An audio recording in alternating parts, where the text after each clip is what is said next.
So, get better.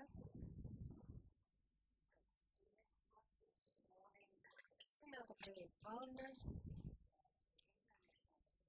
Family negative business orders the video. Questa finisce di fare qui ancora video. Surround business relations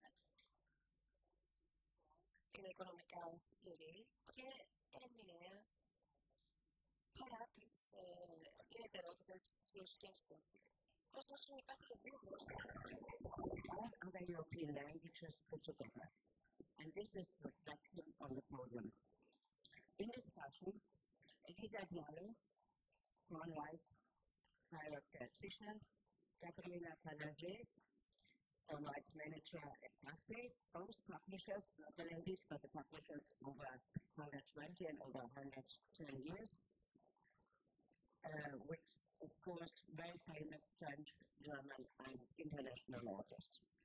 With Beatrice Carr and Mary Glasgow, we have two representatives from Spain and United Kingdom. Europe, yes, but worldwide language is present. Beatrice Carr has been working as an agent for Spanish and international authors for 24 years at Retro de la Contra Agency, a famous agency in Spain, representing Spanish and international authors. Mary Glasgow is from Penn Macmillan, UK. Of course, everybody knows Penn Macmillan, a giant in the international publishing. She is representing authors around the globe, like David Baldacci, Daniel Steele, the book advice to Douglas Stewart, and Henrietta Pivago. Book is responsible for translation rights and for all of the Agro actors. Goes into the first section to the It is possible for you to name some of the changes in the European book market over the last 6 years. Have Brexit, the pandemic, and the current wars an impact on your trade relation in the market? If possible, you may include in your answer some smaller markets like Greece, Slovenia, Denmark, whatever you want. So, Anita, you would like to start? No? I can start.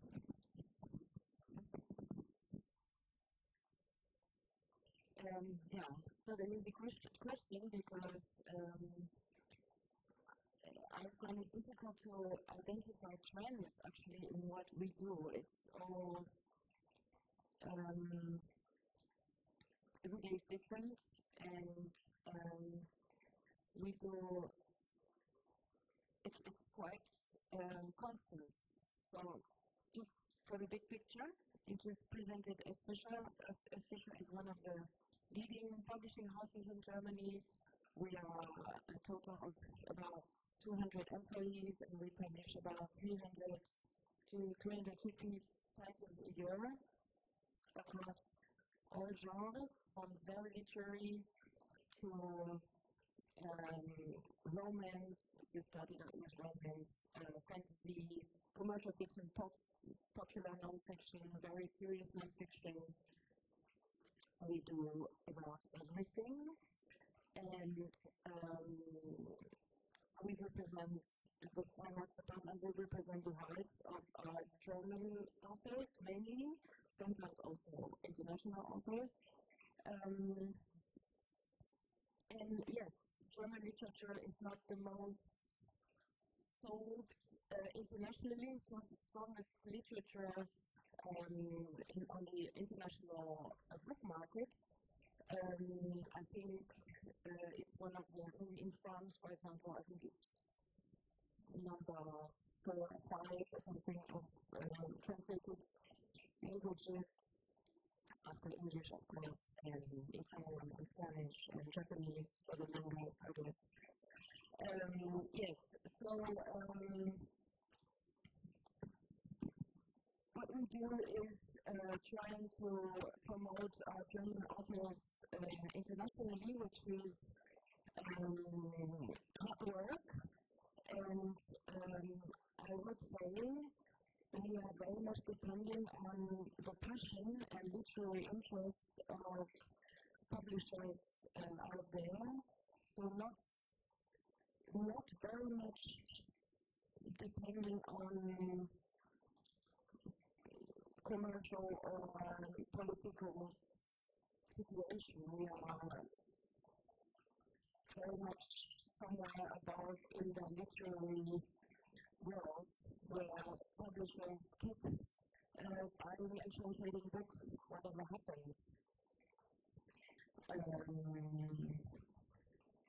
Last year, for example, in 2022, for example, we sold books to about 32 countries: UK, US, France, Slovenia, Czech Republic, Thailand, Taiwan, Korea, Kazakhstan, Russia, Ukraine, Romania, Israel, Italy, of course. We saw a lot of books, Italy. That's what it is. Okay. Yeah, I could think all the things you said had an impact. Is this working? Yeah. From daily, they know things like Brexit and having to pay customs taxes that us or the agency who have a lot of UK and US clients. It's made a difference. We've run wars and events like this kind of thing. Of course, we have been writing reportages in Russia, who was handling Ukrainian rights for the Spanish authors. And of course, with the current situation going on, it just fell off. I mean, there's like, we're going to come out to, and also that is facing kind of ethical problems and moral problems and conflicts to each author who would decide they want to be published or have their works sold in a certain territory in a certain language. And the pandemic with the video calls in small countries and markets, we would not be able to send the staff for the right people to stand. You got to meet them. In the end, you had the chance to meet them. There was a good thing, even though we were set up with the usual calls and go back to the usual regular phone calls. Of course.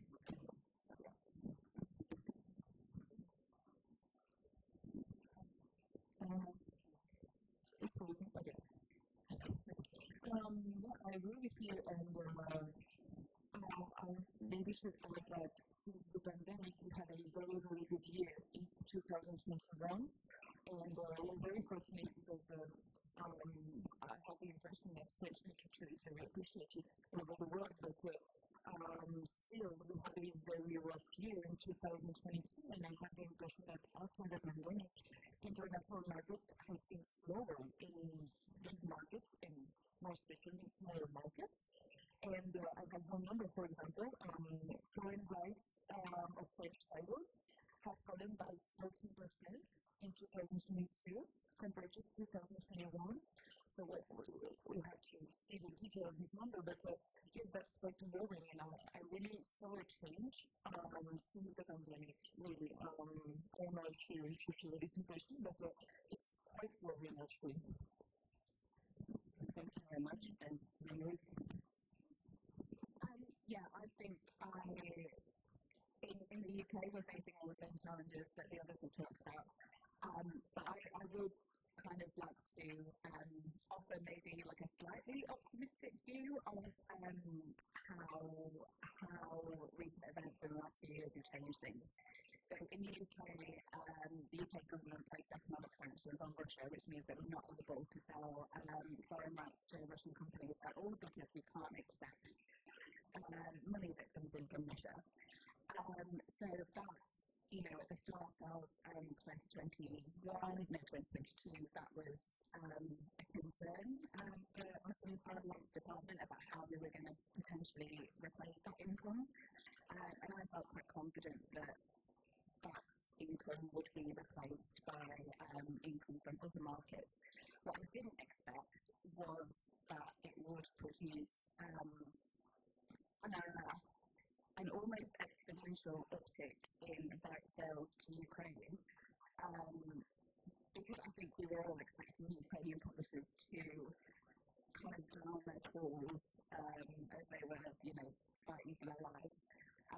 But actually, after a few months of really quite desperate times, what happened was that Russian books were no longer allowed to be produced in the Ukrainian market, and the Ukrainian market, which was previously very small and really only about 10 years old, and was completely dominated by Russian language books, was now completely free to publish in Ukrainian, and actually it was necessary for Ukrainian publishers to increase their publishing because there were simply not very many books available to readers in Ukraine because they couldn't buy Russian books anymore.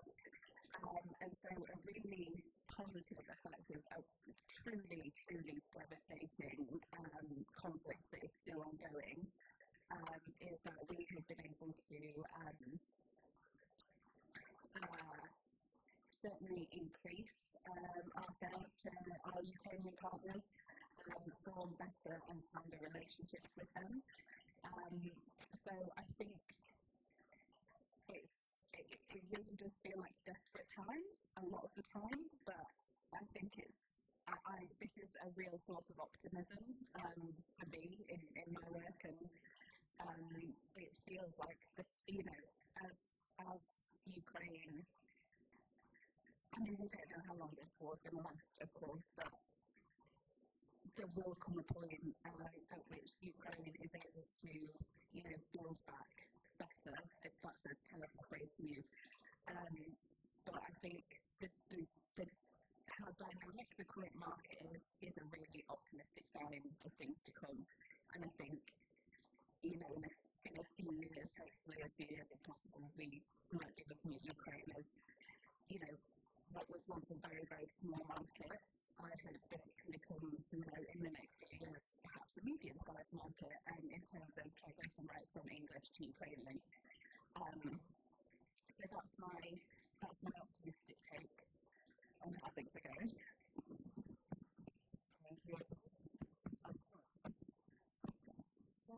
wanted, I also want this panel to be optimistic, actually, and I just wanted to insist on what you talked about the pandemic and the use. I mean, we are not a very technological industry, I think, but the pandemic forced us to become to improve this, and the use of Zoom and all kind of other video call tools was just really wonderful for the climate business, I think. It made us meet people who never met because they never come to Frankfurt and never come to London because bus fares are way too expensive. And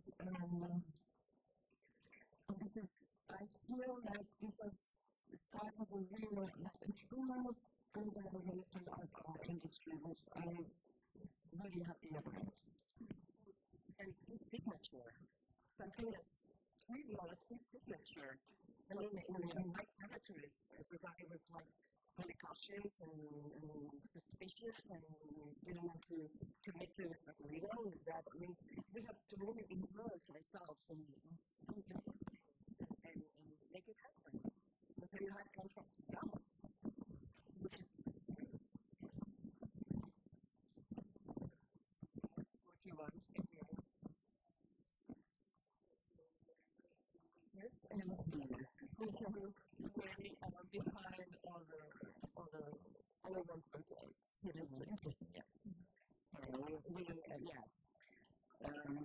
My professional career started in 80s, so that was at this time was very, very old school because at the book fairs they were only represented the so-called West. We hadn't a globalization, and that was, looking back for me, it's so interesting how much the market has changed. And I'm very happy you all, it was not expected from my side that you all are so optimistic and you have good words and an optimistic view on the war in the Ukraine. I was the last two book fairs in Frankfurt. I was surprised about the many challenges that, of course, the book fairs have been always in a way political. But you mentioned Ukrainian publishers. So when I was with Circa, we had a lot of exchange and a lot of sales with Russia. So and now the Russian Common Booth was not invited after February 22. In my opinion, a past decision that because book fairs, the book industry is not to exclude anybody, not anybody in the world. That's our power, and that we have to think about every year, organizing fellowships or book fairs. And for the Russian publishers, a lot of them exiled, but they are still in Moscow and St. Petersburg. They do a great job. They publish German, French, and Spanish philosophers. They publish the Slovenian Slavoj Žižek. So we need them in our discussion, and I hope also I'm not so much part of your optimism, but I learn. Thank you very much for learning from your optimism as a UK publisher. So my first question was about but you give the answer in the meantime, and let me add last October I went to the book fair and the Israeli booth was empty without any sign of empathy. And in the neighborhood where our Arabic friends, and that's the challenge for us, to be in discussion with all of them, with all the publishers in the world. And I'm less optimistic, but I take your optimism with me. And what do you think, we switch to the artificial intelligence, or we have another statement for the international market? Because my personal interests are always in Africa. And I would love to be closer to the very diverse African market.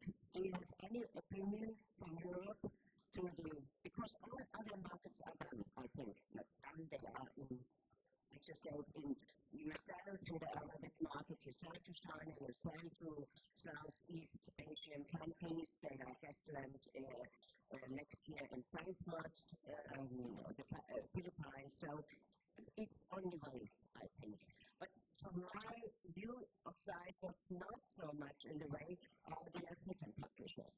So I would love to have your opinion or another optimism from your side. Yes, no optimism from my side. My colleague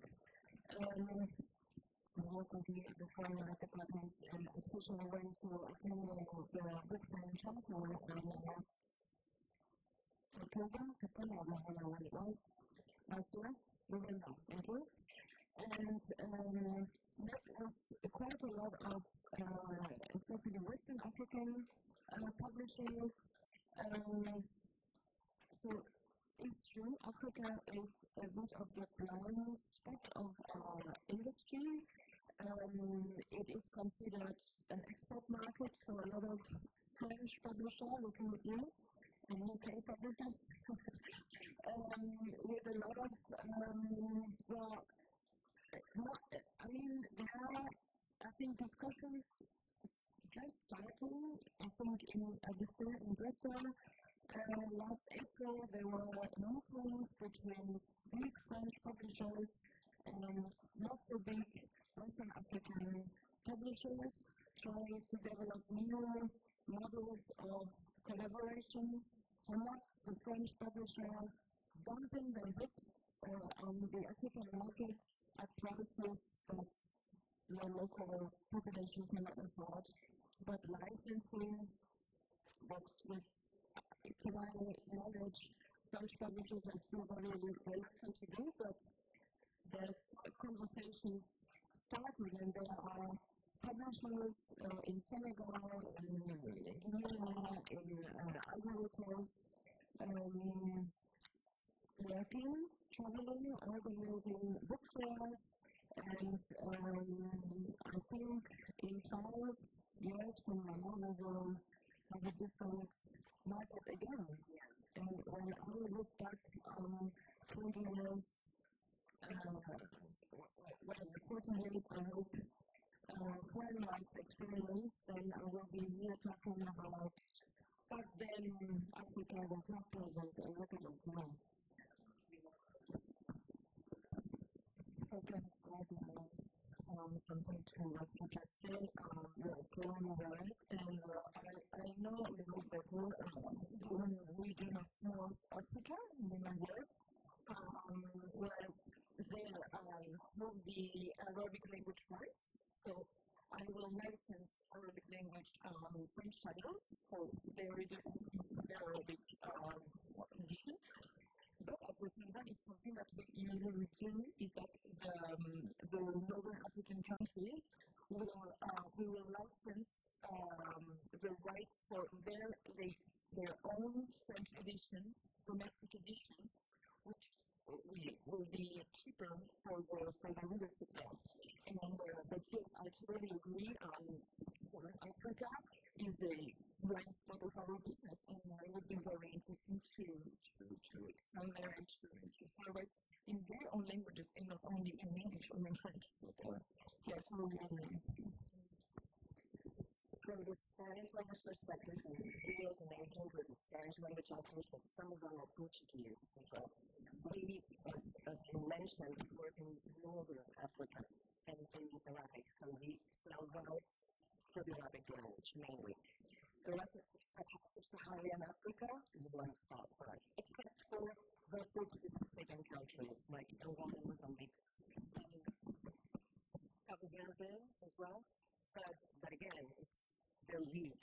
It's scattered along the years, and so everybody's approaching us with certainly no proactive right selling there.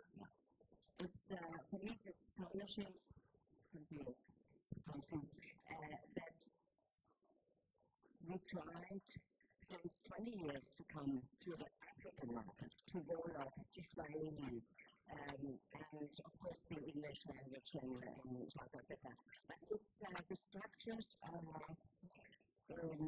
weak, but I think that's one of the duties for the future, because I haven't talked about the Arabic market. It's done. The relationship between Europe and the Arabic market is very strong and becomes stronger every year. We see yesterday the wonderful presence of Chadra and the United Emirates viral and they do a lot to promote their own authors and to buy European authors. But my attention was to the, what you call central Africa, South Africa. There are so many languages, and they run late to the international copyright protection. So, and some of the countries have only 20 years. So that's, you can't sell Thomas Mann or Hermann Hesse to countries that have not a protection for 50 years. So that's one reason. Yeah. But, yeah. I think that's your big, that's our duty for the next future, to come together with the Africa and invite the writers and the publishers to work for the next year. I think I don't have a great deal to add other than to say that I think the African markets in the UK are, it's not just a blind spot, but they're really considered an extension of the UK, because many African countries fall under the Commonwealth, which is to say that they have the King of England as their head of state, and most of them are considered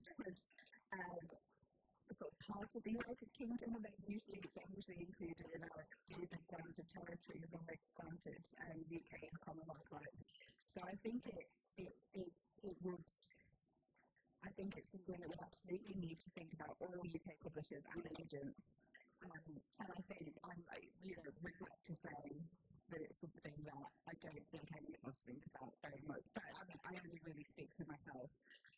But I would be surprised if I talked to any of my colleagues in the UK and they said that they were actively pursuing right selling in any of the African languages. So yeah, I think, but I also think it's kind of symptomatic of a larger problem. You said about them being considered, about the African countries being considered an export market in France, and it's the same in the UK. But I also think that in the UK, we basically consider every market an export market. And I think this is probably true of American publishers as well, not to tar everybody with the same brush, but I think it's a huge problem actually for right sellers and agents in English-speaking countries, because our export sales are growing. They're doing particularly well in Europe, especially in the countries like the Netherlands and Sweden, Norway, Finland, with a very high level of English spoken. And this is great for our international sales teams. It's great for the company's bottom line. It's not great for a translation rights team. And ultimately, I don't think it's the best thing for authors either, because, these books are being sold at a much lower price than the local language editions, if a local language edition even exists. And, that's, as a consumer, that's no choice. If you can pay $6.99 for an English edition, and it's available 3 months before the Norwegian edition, which costs, $25 or, perhaps even more euros, then that's no choice. I personally would choose the cheaper edition. But that means less money in the author's pocket. An author can earn up to 10 times more than a local language edition in terms of royalties.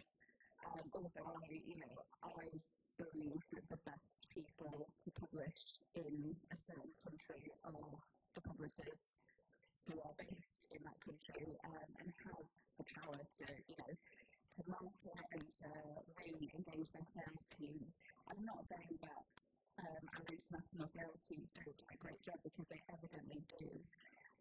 But I think, a local publisher's knowledge of the market is so much stronger. And, I think the more books that we have are published in English throughout Europe, the less likely it is that these books will be published in their local language, especially if these books are aimed at young people who, generally have a very high level of spoken English and are used to getting things when they want them, sort of almost on demand. They can see a book on TikTok English language edition on Kindle in like 30 seconds, but they might have to wait 6 months to a year for it to appear in my local language. So again, it's no choice of the consumer. But I think we're promoting a kind of homogenous English language culture, which, I think the UK market can be accused of being very inward-looking, but, personally, I'm a fan of publishing and translation, and, not only because it's my job, but I feel that very much in my heart, and I think that, I think there are solutions to be found, and I'm sure the rest of you have thoughts on that as well.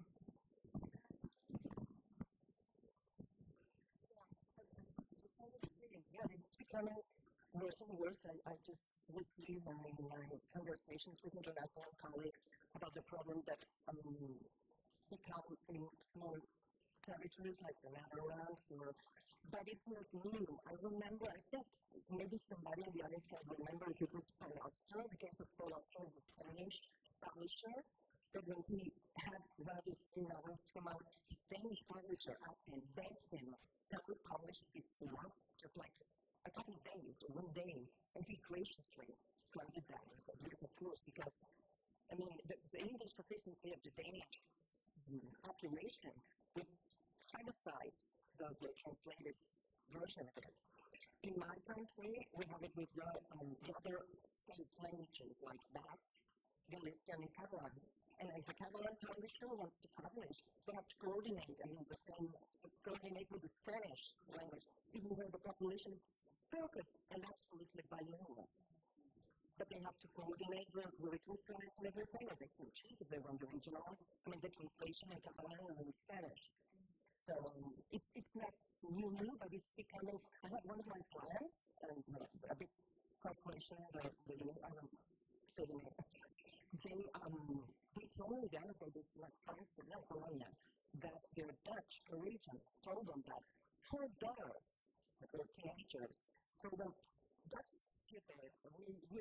We want to read it in English. English is cool. So it's becoming more and more in a problem, starting.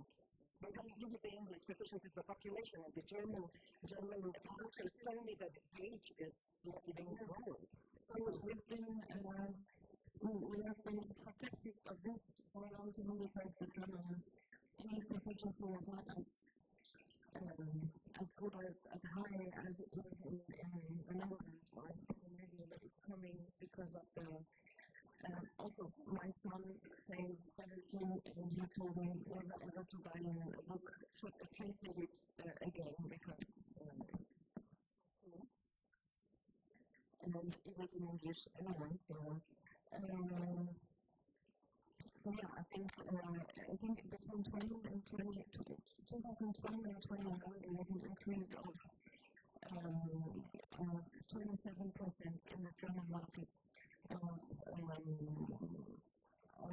English titles sold in Germany.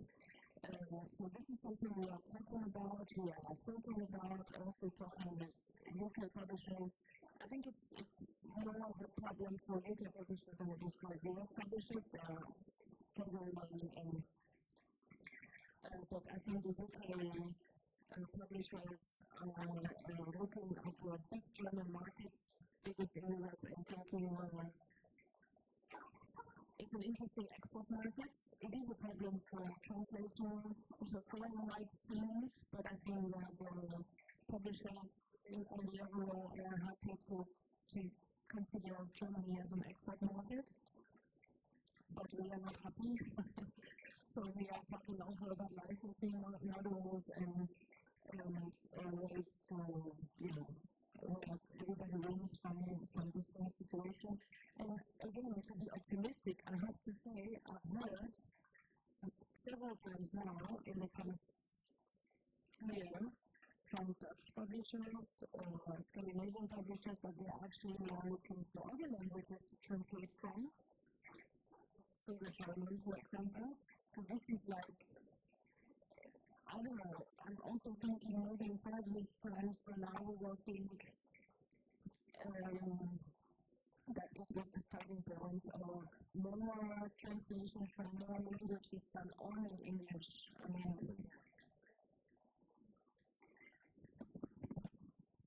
you very much, ladies. That was a huge, interesting round with a lot of perspectives and a single statement of UK and for your openness in political views that ties go to UK. So, on this morning. So, finally, let's talk a little bit about artificial intelligence, the main topic in every book fair. I would like to, and perhaps, you care about if you use AI, of course, I guess, in the way for advertising, but the problem for publishers is not to use AI. We will all learn to use it, we will learn to set up makeup prompts and whatever, and I booked in the middle of June a seminar in Berlin to push better makeup prompts in my daily work, so because you have to guide the AI, of course, that you do what you want. But the problem for the publishers I see in the contract matter, how to protect the work you published against data and text mining. Are you including this in your contracts? I think the AI Act from the European Union is helpful in view of regulating big companies, but it has nothing to do with the daily work in a publishing house. We have to protect the text we publish, and of course that's not so easy, and we need support from the publishers and booksellers association who the right text into the context. So what is your meaning about this?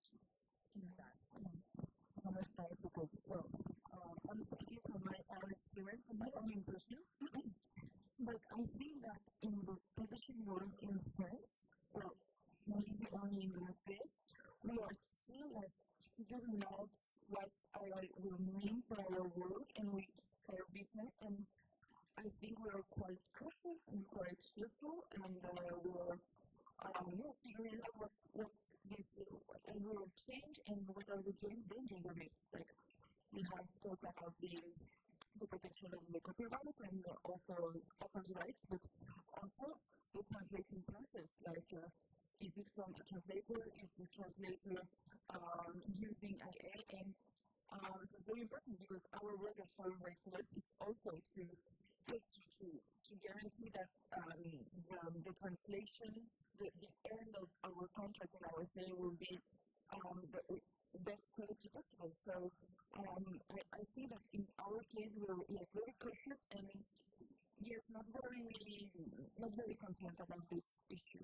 I'm sure my colleagues are more advanced, but I really, and I am the younger generation and I don't really understand what this means. Quite a worrying subject for us. Well, for me. From us, as an agency, we have to follow what the indications most of the time our clients and my agency. If you have anything based so we're like learning the ropes and somehow still figuring out the language to be included in contracts. But again, as Gabriela said, I think we still don't know the implications because we use it for translations and everything. But the first time I encountered with AI mentioned related to our clients was so cold. It's like we have some fantasy and science fiction authors. We have fan-based artists as well. And they probably create a cover that will never be published or whatever, but it's shown to the author. And if the author finds out or anybody finds out that one of the editions in Spanish or in Portuguese has been generated with artificial intelligence, they would just drop him or her, we're really strict and we're really fearful of the impact in their fan base. Discovers. Imagine with translations or any other implication that I agree with. There are some things we don't grasp the impact of with it. yeah, I would, of course. But also, and yes, we have now, since the beginning of this year, we have AI paragraph in our contracts.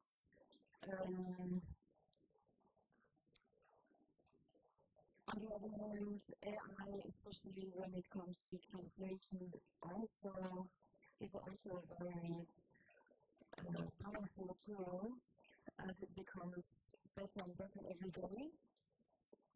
Not, I mean, AI is not cannot translate literature, but it can translate text so as to make them accessible, just to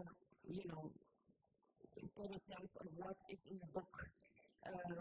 For promoting German literature, I can say that except for France, where I know a lot of editors who read German fluently, in the US or in the UK and many countries, very few people read German in publishing houses. So I kind of blame them for using deep AI to, get us, tell them this book is just great, just to get a sense of what is the book about. I mean, so it is helpful also for translation, and it is helpful for marketing, it is helpful for a lot of things.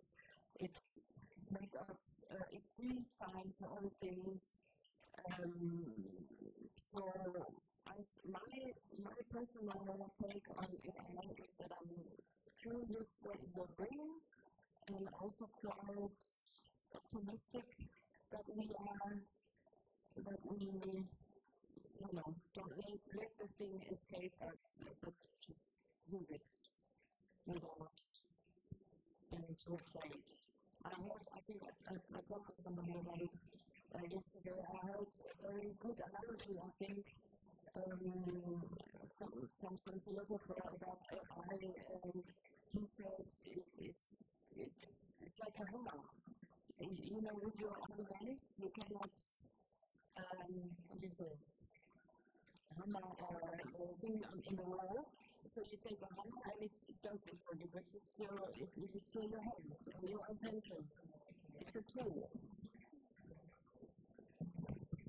I might just try to offer another little bit of optimism. I think I completely agree with what Anita said. It's a tool and we need to learn how to use it because, I think the publishing industry can be slow to react to technological changes, and if we risk being left behind if we don't embrace what's new. But at the forefront of our minds, I think we've raised several times, both in the panels and the European ceremony yesterday, should be about protecting copyright, protecting our own copyright, and protecting our authors. And to that end, some publishers, so Macmillan and Fisher are both owned by a parent company called Hawkspring, and Hawkspring also own an AI company called Chapter. And we are working with Chapter to develop a sort of proprietary AI tool which can be used by companies in-house.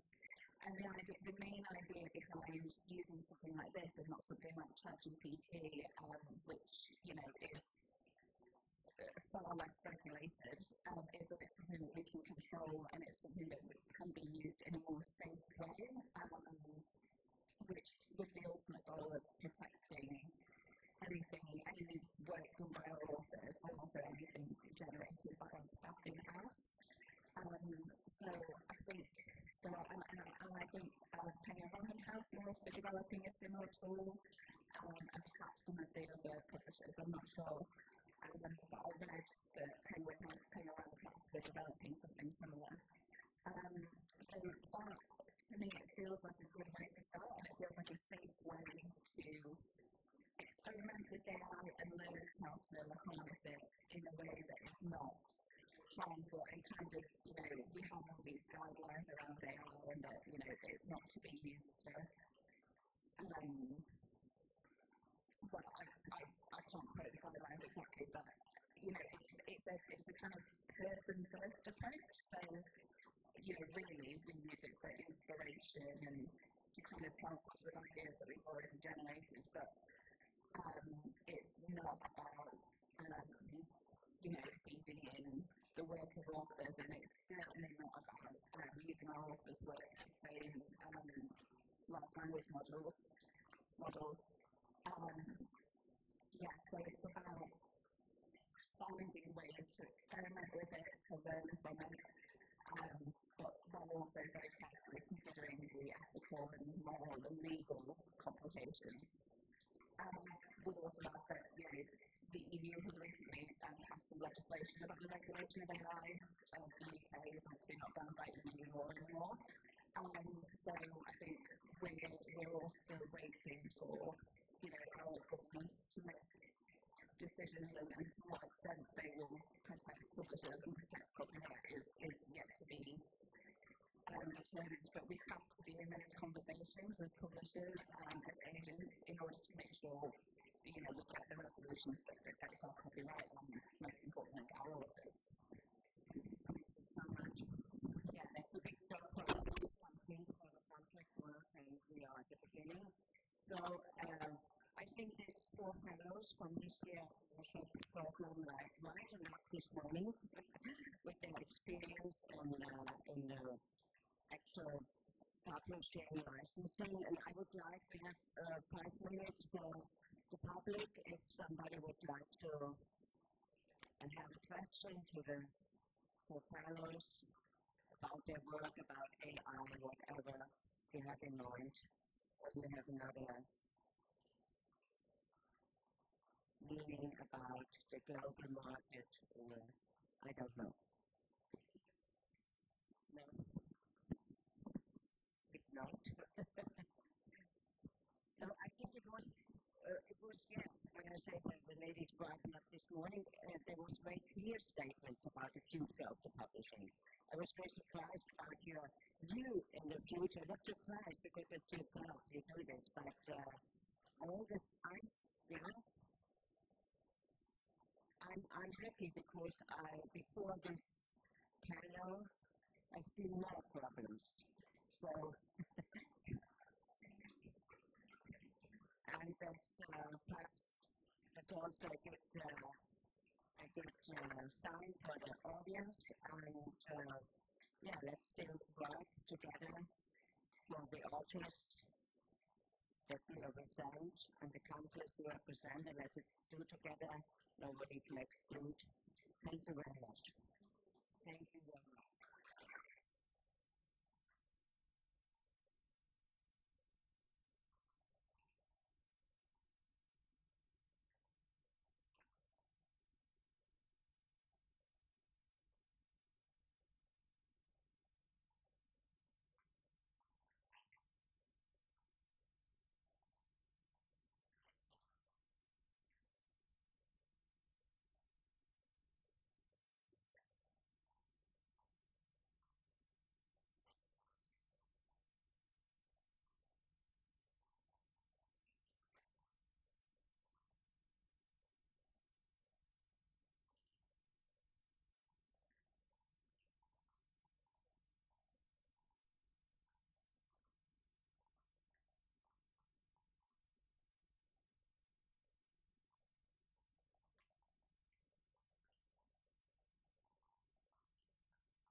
este medio que se aprende.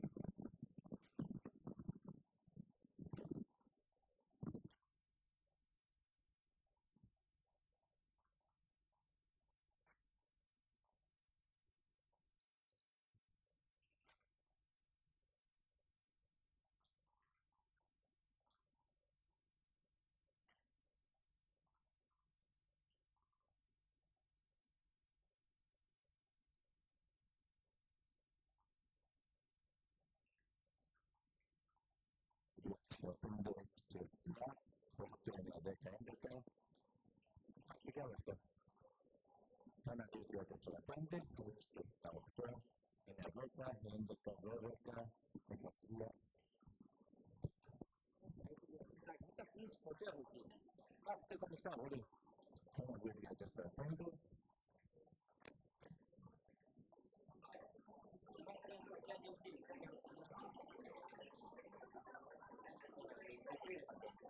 Sana teoría que se aprende, excepción de exceptar, es en medio. Es más de una teoría que se aprende.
women.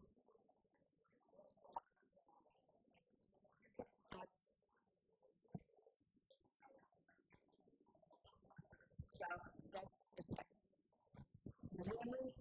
that's the second panel about the international book market. And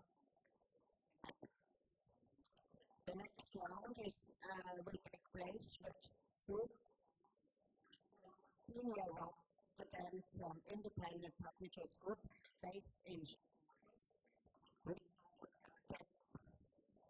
Vilanco. I pronounce it right. Vilanco, thank you so much. Sanchez Vilanco, Director of Textophilia Ediciones in Mexico, and Laura Di of Editora Tabla in Brazil. Brooke O'Donnell will have a very successful distributor of a lot of smaller presses in the United States, but also representing conglomerates like Macmillan and others. And that seems to be a challenge to put together the duties for smaller presses from in the US and smaller presses in other countries to be distributed in the US, in the most important US market together with conglomerates, so there's huge competition. But Brooke O'Donnell is doing this in 30 years, and so the publishers can be sure that she's doing well. In Calgary, we can find we have a partner and publisher of Textophilia, a global player in terms of participation in many international congresses for the dissemination of literature and art, and also a very successful children's book author. Textophilia also makes the most beautiful covers I've seen in a catalog of its collection, which is essays and poetry. Laura Di is publisher of Editora Tabla, a young publishing house founded 10 years ago. It's right 15 years, 10 years ago, to publish text for essay poetry from the Middle East, North Africa, and Palestine. So I started in the business in 19, as I mentioned, I was in the first panel, and when I started such a round with a Brazilian publisher, a Mexican publisher, and the rest, distributor wouldn't be possible because the market was very much Euro-centrism orientated, the US market and Euro-central, and a Mexican publisher would be rather represented by a Spanish publisher and a Brazilian by Portuguese. This has fortunately completely changed, and I'm very happy to be part of this change in the global. It's wonderful diversity, and I tell Laura and then Ricardo about your publishing priorities. And in the second round, which will be guided by Brooke, let's find out where the biggest interactions of your publishers are with and content. Thank you. Hi everyone. I'm Laura Di I'm the co-founder, and head of partner of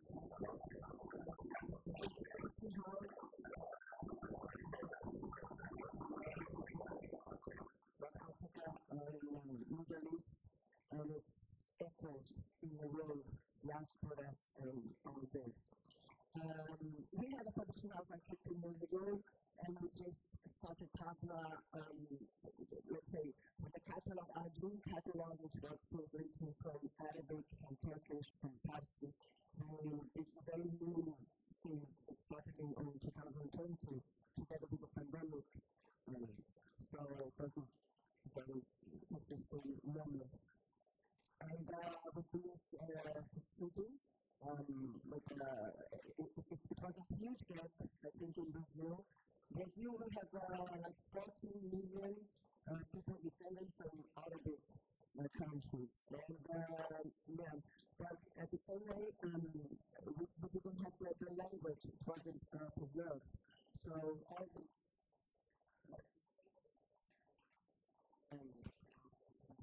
all these descendants, it doesn't mean that Arabic is spoken in Brazil, was spoken in Brazil. Anyway, and also like the third generation or fourth generation has lost a lot of the link they had with the culture. It's just one thing.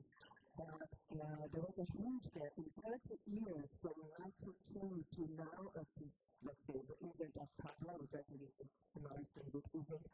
There were like 30 books translated from Arabic to Portuguese, only 30. And let's say that 15 were versions of the 1001 Night.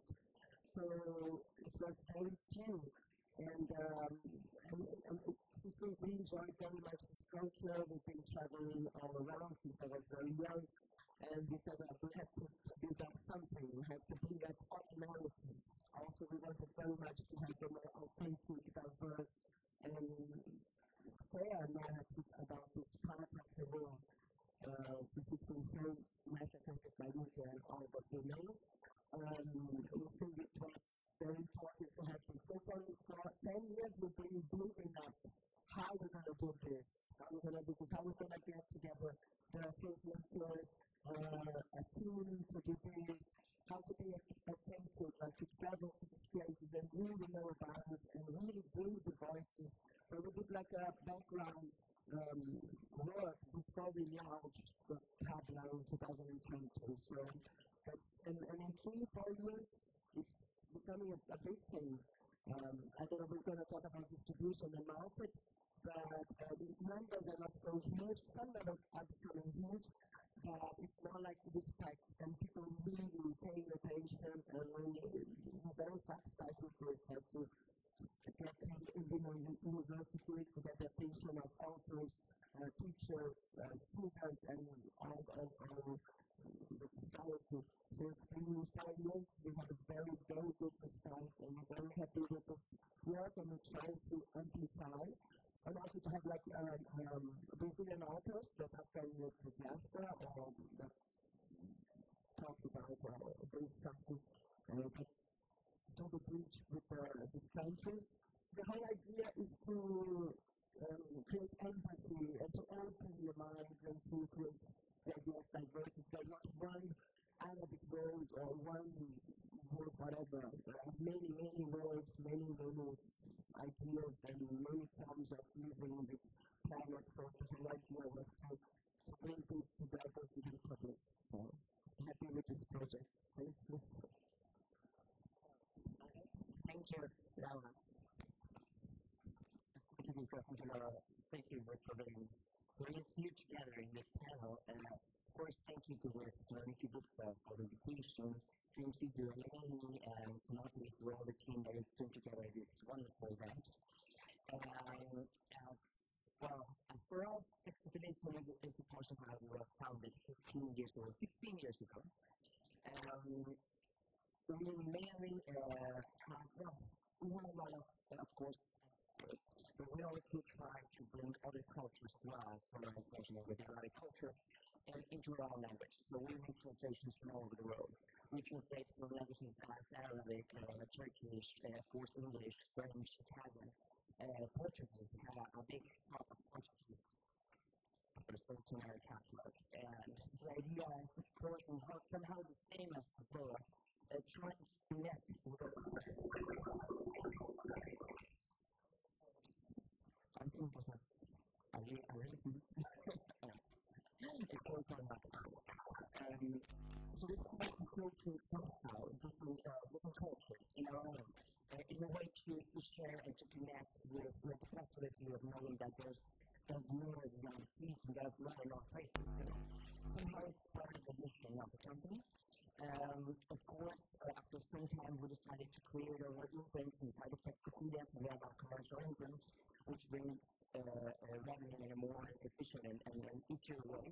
Because you need to invest a lot in this sort of books to translate and other things.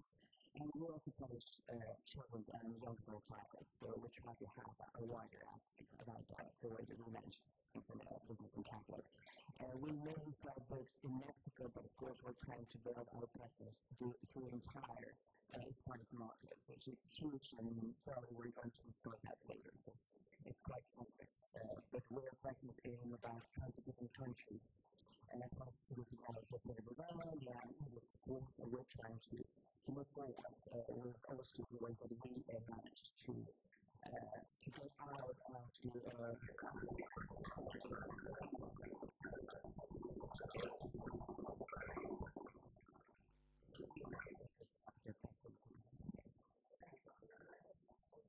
I think that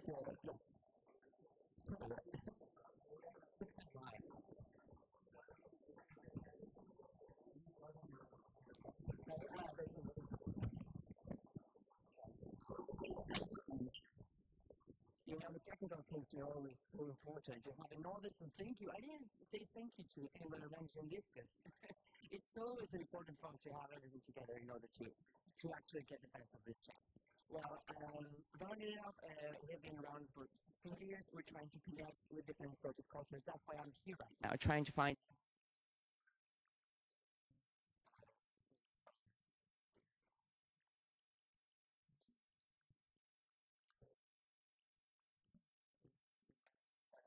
being told in school. So we're trying to find, and I mentioned this because I don't know if there are some Greek publishers around here. I'm not quite sure. I don't think so. Yes? Thank you. Yes.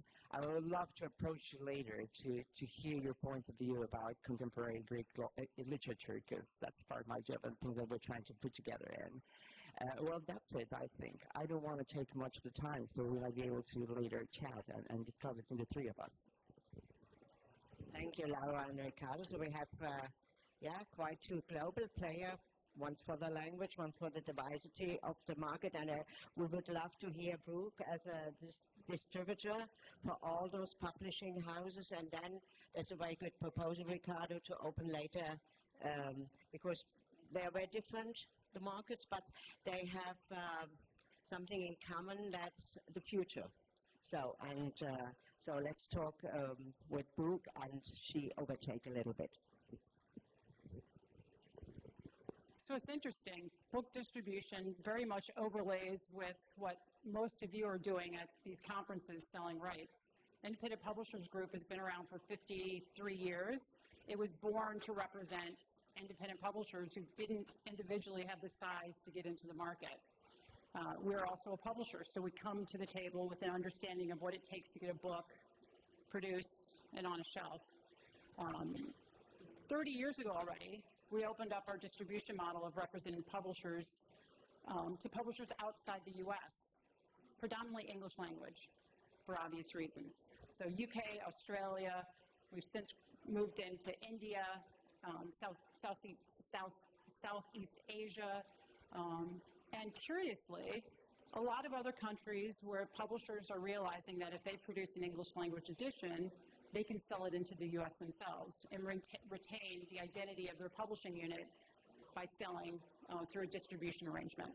So we work with publishers large and small. I have one book publisher where I've sold hundreds of thousands of copies of how to make an acoustic guitar. I have big publishers like Penguin Random House UK, Australia, New Zealand, India, Southeast Asia, Macmillan Australia, Bonnier, Allen & Unwin, Hardy Grant, Children's Publishing out of Australia. Some really great publishers who you think, why do they need a distributor to get into the U.S.? You can't always sell rights. Some of it is you can't sell rights, there's just not interest. Some of it is I don't want to sell rights because of what I mentioned earlier about wanting to retain that identity. So we get some amazing books that come through our distribution program. We're able to be more flexible than a publisher. A book top blows up, and all of a sudden you want the book available in the U.S., we can make it available right away because we're taking that edition that's already printed in the other country and importing it into the U.S. right away and making it available through our channels. And perhaps later in this discussion we can talk about channels into the market if there's interest to talk about that, because there's been drastic changes over the years in how books are sold into the U.S. and the interest for different types of books and books from around the world, which is this audience.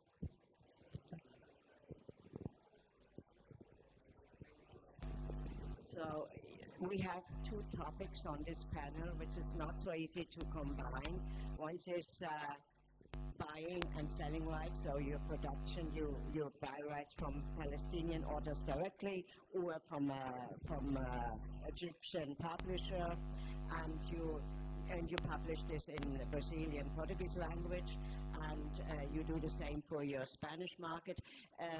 Years ago, I heard about an Argentinian publisher who published 3 different editions, one for Argentine and the South American market, one for Spain, and one for the Mexican market.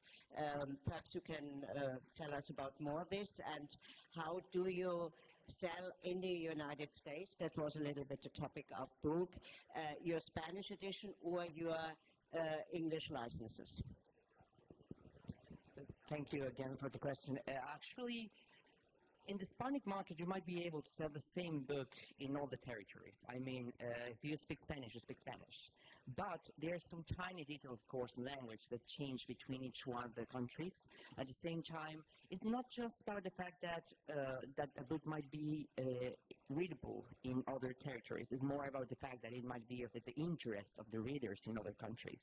What I mean is usually when people are signed by big companies like Penguin Random House or Grupo Planeta, which is a very big company in all the Hispanic countries, they think that they might be getting published absolutely everywhere, and that their books are going to be in the whole of America and the whole South continent, in Central America and Mexico. They're going to be also in bookstores in Spain, and it's a complete lie. And usually agents know that, and usually the people that manage this know that, because what might be working for one market is not going to be the interest of the other one. So it's not just a matter of the way in which things are conducted in the translation, but also it's a matter of knowing your market locally and deciding what's appropriate for the audiences.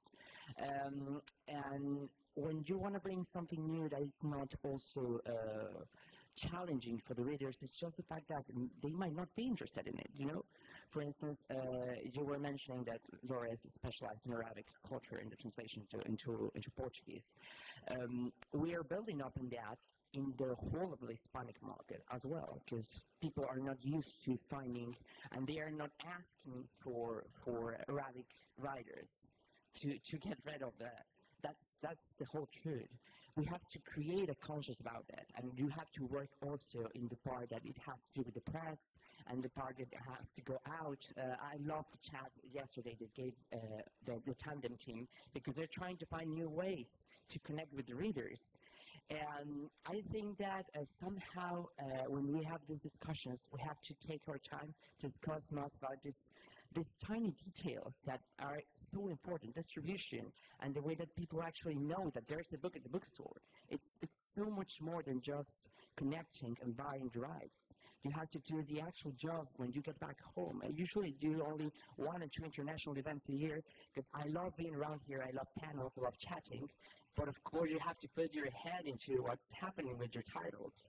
And that's exactly what happens also in local markets inside of the Hispanic market. You have to find those channels in each country, in each space, to make it more efficient, so you might be able to actually sell those books, because we cannot forget that this is a business. And if we don't manage to get the books properly out in the bookshelves, and then we get the attention of the public, then we might be doing wonderful editions.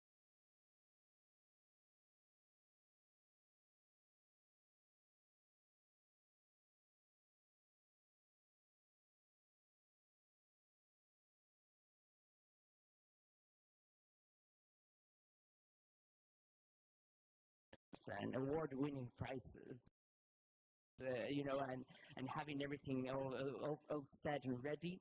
And then it's kind of sad, because if you don't connect with those new readers, they won't be able to have it. I know that I'm actually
and everywhere else. So you have to find.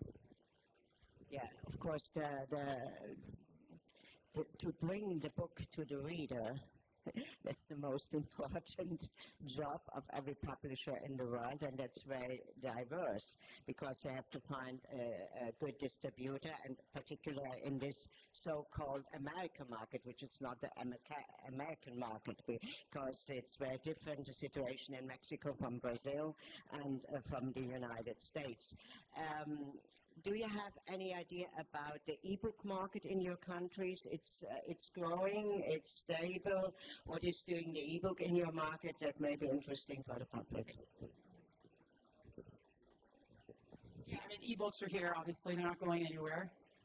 Famously, a digital company, this was maybe a decade ago, at Frankfurt came out and said, we've discovered this new technology, and it's now 20% of our business, and that new technology was paper. They basically said, we're selling ebooks, but people are asking us for print as well. You know, we're getting to the consumer. And so I think that speaks to books always having a place in all formats. Digital is absolutely there. During the pandemic, it was a very successful format when people couldn't go into stores. It's tailed off a little bit in the U.S. It's gone down a little bit in its market share, but it is still, a significant market share as a format.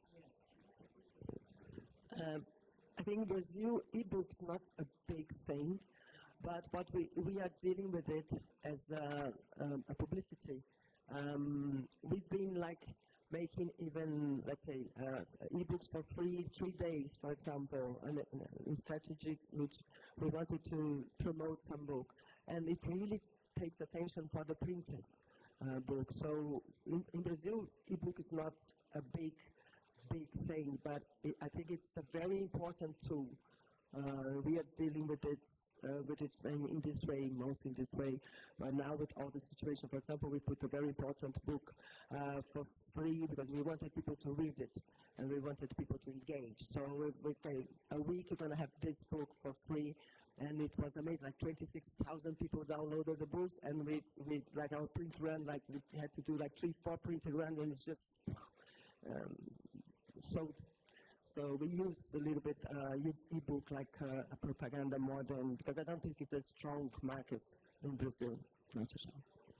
Thank you, Lama. Thank you. Well, yeah, for me it's curious, because of course now we're hearing AI in all the panels, and it's like the trending topic. Some years ago it was ebooks, and everybody was asking the same thing. Our books are going to disappear, and we realized that didn't happen. No, not at all. But it's a wonderful marketing strategy, as you just pointed out. I think it's important to have the titles, all the catalog, also in an ebook version. But later on, if the reader really wants to have it, they're going to look for a print version of it. So actually, it gives you the possibility to sell it twice. So I think it's important to be there. It's important also to be aware that sometimes some editions won't be available in some spaces. As I was telling, technology helps out a lot. If I translated a title from Arabic into Spanish,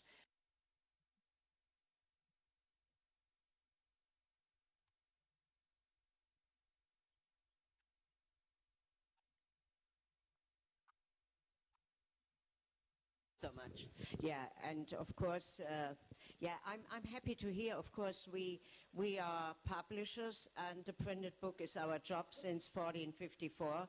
So, and I'm still convinced that for the next 50 years, 60, perhaps 100 years, it will go on. But of course, we have all these challenges with the climate change and the printed book, and so we have to find other ways to publish, perhaps. And so, what about social media for your Arabic authors in Brazil? You use this, or you follow more the way for lectures in bookstores, or around in Brazil, which is one of the biggest countries in the world. So how do you handle the marketing for your Arabic authors?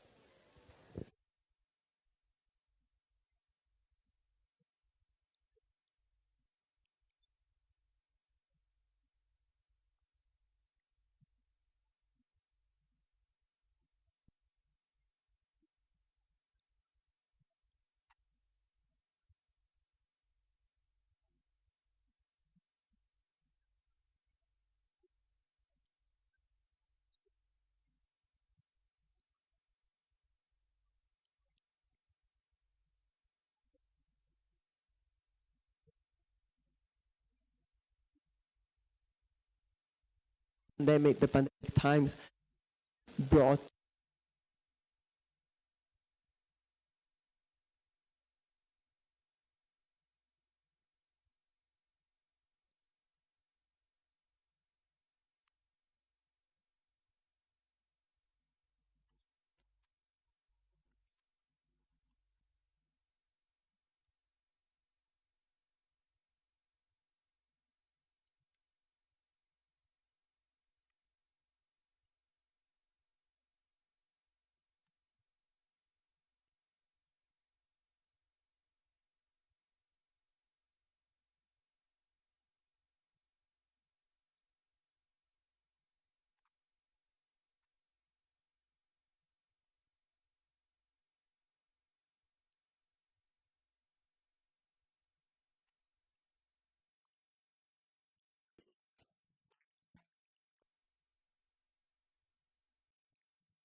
need to get it in order to get the actual message through. I have to say that when I'm selecting authors, of course, if the author has an online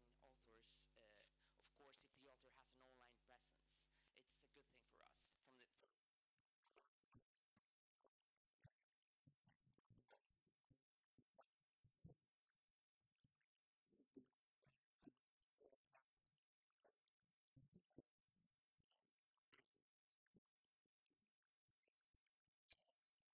From the reactions when I get one of my authors into a big platform that is streaming instead of just going to local news.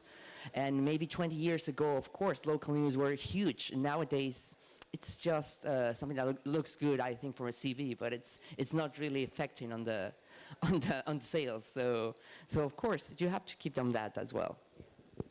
Thank you. Last question for the two publishers, and then perhaps Brooke can have another request for the publishers from the view of a distributor, and then we open for the public because you was keen to hear from the public too. So if I understood right, you publish Mexican authors and you sell rights of them to the global publishing world. So what is the main market? Is this the United States? Probably. What about Europe? To which country? France or Germany or Russia? And of course a little view on the Asian market, because I know the Chinese market is very strong in children books, and perhaps you can tell us a little bit. And you, I think you buy more rights, and you have not rights to sell to or some of them. We don't have now, but yeah, and so, but you can try to get, for example, rights from Iranian or Palestinian authors because of their situation, the the original publisher, or even there's not an original publisher, you are the first publisher of the Iranian or Palestinian author, you can get world rights. So is this in your perspective? That would be very much interesting me. So perhaps we can, so there are two different, very different situations. You're a buyer of rights, you publish foreign authors, you are also, you buy as well, but you can sell around the world your authors, and how successful you do this? Well, it's a really wide question. Thank you for that. I'll try to keep it short. I mean, I mean, usually it's a different mindset you have to get when you're selling the rights. Usually, I do not specialize in that, you know, but somehow when you're connecting and you're interchanging the information to get writers into the market, it comes out that people usually also want to know what's happening with your local market and want to get your authors up there. And of course, I can speak about my local authors as well as I can speak my international authors, and I will be happy to do that more often. Maybe just the thing is, at least from the perspective of someone from Mexico, which is quite specific for the whole panel, is the fact that people are expecting some sorts of subjects from us right now. So if you're not selling a Narcos thing, it's not going... Thank you, Carmen. It's not going to be as popular as if you're showcasing something else from the country. So you have to find ways to make it, of course, interesting and appealing to other markets. Our experiences are mainly with the Middle East, of course, with Europe. And it has been quite successful, I think, because somehow we have some national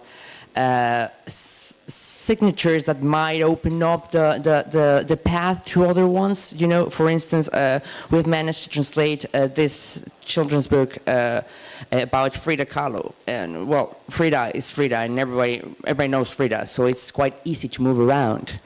But when it comes to new things, it's, of course, always challenging. Regarding the Asian market, you also asked me... Chinese market. I haven't had a lot. They buy every children's book from Germany, so in translation, but it's rather the same that they can buy Spanish authors. Of course, actually I've been approached a couple of times by Chinese publishers. I do not have a very wide experience with them. As far as I know, it's quite complex because as far as I know, the rights agreements are not the same inside of China. So I have no idea. And actually, if someone knows more about this market, I would love to hear about it, because I do not have enough expertise in that area to discuss it. You don't have a foreign rights department. You have a foreign rights department. No, actually, that's me.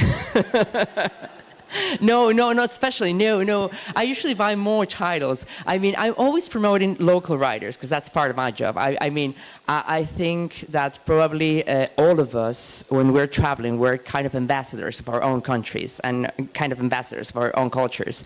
So, of course, I have some authors I usually try to push forward and to move because I really trust them, and I think they're part of the next generation of important writers in Mexico. And I will keep on building on that, but it's never the same, I think. And with China, I haven't had a lot of experience, so I wouldn't be able to give you a detail, more insight about that part. That was my question. Yes. Yeah. No, I'm going home with homework actually, but. I don't ask you about China to hear that you sell 1 million of your licenses to China. That's what not. I want to an approach how you do the business in Mexico with your books. You have local writers, but this local writer may be in the interest of a Chinese children book publisher, I'm sure. But that's a job. You need another employee or you need another agency to do so. And that's my recommendation. But we can talk later about this. So, and from you, I want to know if you are interested to get world rights, because all this, that's very fluent in Europe, this foreign rights matter, of course. That's for the Europe diversity of languages, and with my 40 years experience with Surkamp and other publishers. So if I see a person, I know exactly which author I can sell to him. So, but it's an experience, and I afford everyone in the world to do so, because that's what we need, exchange, these translations, not of course only the distribution of the books, that's the basic, but this translation matter. And so I ask you if you are interested to get some world rights of your authors from Farsi or Palestine, or because the Arabic world is done, they have their own business with, and it's not a kind of new colonialism that you as a Brazilian publisher take over the rights of a Palestinian. That's exactly what you not want to do. But for the beginning, when there was the opening of the wall, publishers as Surkamp or Fischer or others in Germany or in France, they vote, or they offer to the East European authors world rights. And so we brought them in an international way, and then we stopped. And the East European market was done, and the world rights, the translation rights, went back to them. So that's a model. I don't know if you follow this. And then you give it to book. Okay. Thank you for the question. Well, actually, I'm a buyer. I love to be a buyer. I would be a terrible seller. And in the Arabic market, or Palestine or any Arabic country, it's very well structured. They have agents in the Arabic world, or they have agents in Europe, or they have agents everywhere. So it's I would never represent them. They don't need me to represent them. Thank God. And yeah, that's it. So I'm a buyer, and I buy from agents, from publishing houses, and I have like already agents that know Tabla. They said from the Arabic world, Laura, this is for Tabla. This author is, no, this is not for you. Or this is, so we create a great confidence in the reliability on this chat. So we have our publishing house that we enjoy. We like very much the authors in the Arabic world. And then we make deal with them, and it's perfect. It's really nice, and also it's growing. I think like Sharjah has a very important role in this. Sharjah is amazing what they have been doing in the publishing industry and in the Arabic world. It's just amazing. It's big. It's fantastic. I love to go to Sharjah Book Fair. For us, it's, let's say, the most important place, more than Frankfurt or any other place. We really find the agents, we find the authors, we find the publishing houses. It's very well structured. It's amazing. It's easy. It's very easy to be a buyer, actually. I think it would be a nightmare to be a seller. So I love to be a buyer, anyway. And you're more invited for things too. So, and it's easy, it's very easy. And anyway, even in countries that we think, okay, Palestine with all the situation, they have the Tamar Institute, which we publish a lot of children books. They have more than 30 years working in the publishing industry. It's very strong, it's very well structured, so yeah. Thank you for your answer, actually. It's a very good answer. All right, how can I bridge this? So I neither buy nor sell. No, but I have a conversation frequently with publishers about what they should do with their rights. Some publishers say, I'm never going to sell English language rights. I want to retain them. I want to control the market. I love that. I have publishers who try to sell English language rights, sometimes successful, sometimes not. So sometimes I get the book, sometimes I don't. And then I have a third tier, which I think is a really smart tack to take in your rights process, which is, hey, Brooke, I've got a modest offer for English language rights. Can you sell X many copies? Because if you can, it's financially better for me to put the book through distribution than it is for me to take the modest rights deal. So it's a conversation I think you have to have when you're thinking about selling rights. It's sometimes I got a deal. And I used to sell translation rights. So back in my former life, when I was on the publishing side, I did do that. So I understand the satisfaction of having somebody interested, and you kind of don't really care. You just, you've got that language checked off. But think about that. If I put it through a different program, could I sell enough to make it a better deal? And oftentimes you can. It's a risk assessment. It's money up front versus money over the long term in a distribution deal. But I think it's a healthy conversation to have in your rights program. Thank you so much to all of you for this open-minded and huge interesting panel. We could talk about your markets. They are between the Pacific and Atlantic, but very different, of course, and very diverse, long time more. But for the public, I think it's a first view on these markets and with very different representatives. And I would love to open the stage for the public.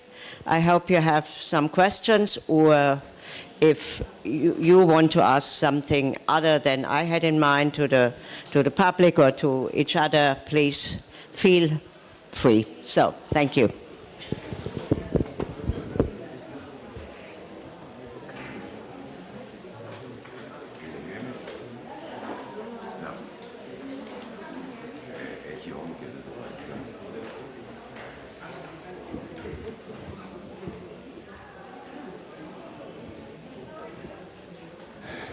Hello.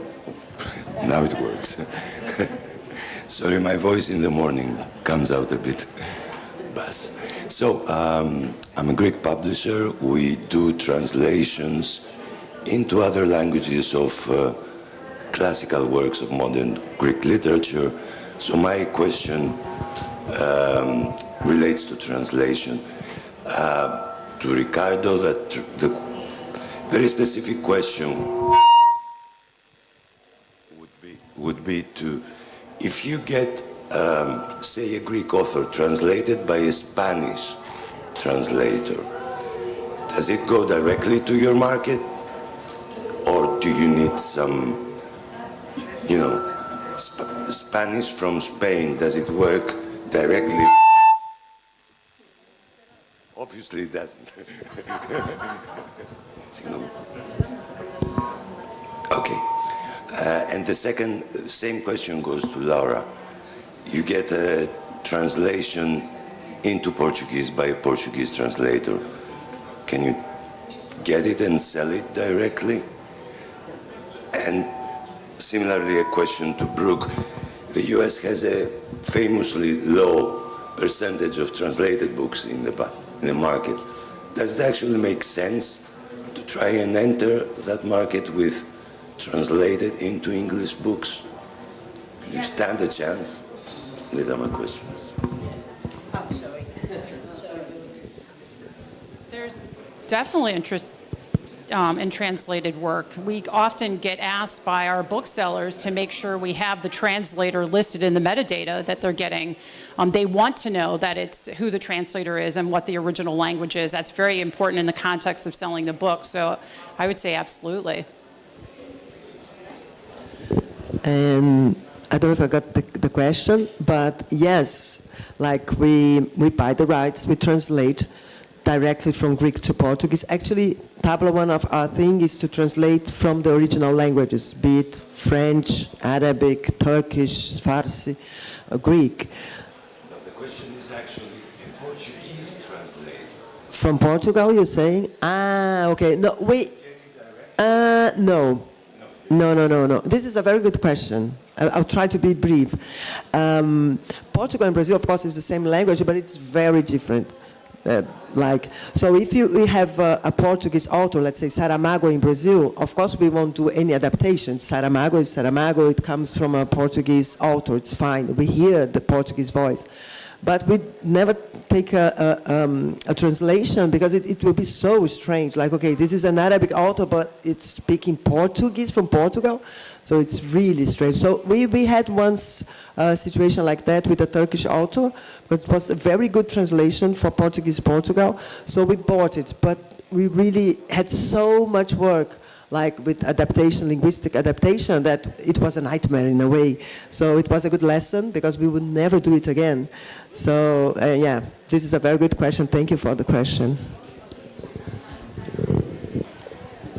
For us in Spanish, I would say that it depends both in the book and in the translator, because I work a lot with Spain. Of course, if you got a book in Spanish, anybody who speaks Spanish might be able to read it. The thing is that when we have books that, when we're working with literature, when there are more like linguistical twists of language, more local things, of course it's going to be different then. It's not the same having some expressions in Spain as the ones we have in Mexico, or the ones that they have in Argentina or in Peru. So usually what we're trying to do, and I know it's like the dream, and I don't know if we managed to do it, is to get as neutral as possible. So I can give you an example. Right now, last week, I was checking a title that I got translated from French into Spanish. The translator was from Mexico. She's living in Paris, but she spoke a very local Mexican, I told you about this, very local Mexican way, using some expressions that absolutely no one outside of Mexico City will be able to read it. So I had to do some sort of, yes, of course, if you all speak Spanish, you'll be laughing about the things that they put in. It's like they try to look the I don't know, words like dude, or, yes, güey. And they were doing it like so locally, it was impossible to around in all the markets. So we try to find a way or a balance between bringing some color, of course, into the language, because we do have to work with the translator in order to recreate the beauty of the original language in your own. But you have to create a middle ground where you might be able to, I'm sure it's the same thing in Spain, where we usually, we grew up having a lot of translations made out in Spain and Mexico, and in Argentina, and we used to mock those translations because we did not speak like that. So you have to find a wider, some sort of language that might connect with all of the readers, without taking out the essence of the title. So I think it's, as Laura already said, a subject that might take us a whole hour discussing what's a neutral language. That doesn't exist. But you have to find a way to do that. And with this title I was just mentioning, the French translation, we ended up putting like a little note between the editors and translators, saying that we try to do that, and that we're using some expressions that are local in Mexico in order to recreate a feeling of what that book might be read in French in the original language. So, but thank you, it's a really good question. Yeah, I completely agree with that, sort of the neutral language that you find. You don't want to dilute for your home market, but there is a space that you can publish in that works for territories. I all day long have conversations with British publishers about minor tweaks to their manuscripts that make it a universal edition. If you just take favorite out and put best, or, if you don't put mummy in there and put parents, and, there's some things you just can't get away from. But there are those innocent references that just happen once or twice in a book. If you just change them, you haven't changed the context of the book, but you've made it a universal edition, and it's going to sell more copies, and that's everybody's goal. Just an addition, talking about the U.S. market, in the Anglo-Saxon world, your editor will always tell you UK style or US style. So the question can get both to you. Can you sell UK style? All day long. You do. But there's different tolerances, and over the years it's changed. So 25 years ago, a book that said football on it, which was, soccer for us, we couldn't sell. But all of a sudden television happens, and Wrexham happens, and football is all of a sudden acceptable. Or, rubbish shows up in, Harry Potter, and so all of a sudden rubbish in a children's book is okay. So I think it just depends on the timing and what phrases are being used. Sometimes there's just zero tolerance, and sometimes you just have to publish for where you think your strongest market is going to be. Thank you very much. I learned a lot this morning, and I learned that an advantage of languages with a huge exploitation, it's a lot of work. It's not only an advantage, and it's a lot of work to care about the different languages, and this example you set up with your translator from Paris was it was funny, but it's a lot of work for the publisher, so of course. Thank you so much for these wonderful impressions of your markets, and I have got a sign from this young lady, and I say thank you to Papa Click, to the question from the Greek publisher, and I hope to see you at the next stages. That's a wonderful book fair and a wonderful come together for everybody here. Thank you so much.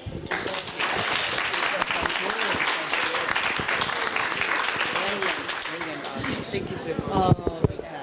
I'm so sorry that I haven't gone to your last name before.